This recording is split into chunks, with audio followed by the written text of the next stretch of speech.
Hanoï au Vietnam, où ont été conclues hier les négociations du plus grand accord de libre-échange de la planète.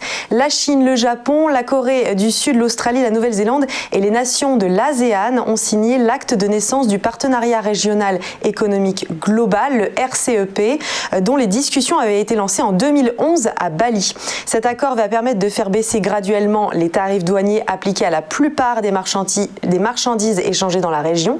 Les dirigeants de ces pays ont souhaité accélérer ce pacte en pleine crise afin qu'il soit un symbole d'espoir en plein cœur d'une économie mondiale suffocante. Alors doper les échanges commerciaux et les flux d'investissement, par exemple pour des composants automobiles à 90% made in Japan et qui seront exemptés de tarifs douaniers lorsqu'ils entreront en Chine.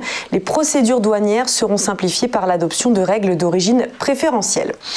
Trouver un vaccin contre la Covid-19 fut un challenge de taille, mais le livrer dans le monde représente un défi historique. 10 à 15 milliards de doses vont devoir être acheminées par des transporteurs aux quatre coins de la planète dans l'urgence d'une crise sanitaire sans précédent.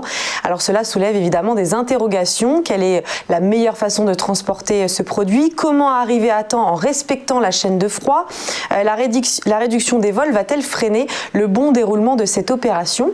Les laboratoires répondent déjà à de nombreuses questions afin de former un réseau global et des équipes prêtes. Toutefois, une autre question majeure se pose, car comme ce vaccin doit être impérativement maintenu à température constante de moins 80 degrés, il nécessite une grande quantité de glace sèche inscrite sur la liste de produits dangereux à bord des avions qui ne peut être embarquée qu'en petite quantité, ce qui ne va pas donc faciliter la tâche des transporteurs. Enfin, pour la première fois depuis plus de 40 ans, Disney affiche des pertes pour son exercice 2020. Le groupe souffre de la fermeture de ses parcs et mise en même temps sur sa plateforme Disney+. Résultat, le chiffre d'affaires annuel a reculé de 6% sur un an à 65,3 milliards de dollars.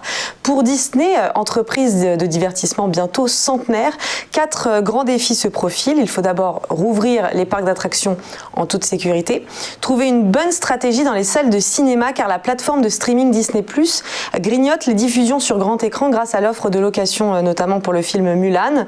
Il faudra aussi reprendre les tournages d'émissions et de séries et enfin fidéliser les abonnés de Disney+ en transformant l'essai.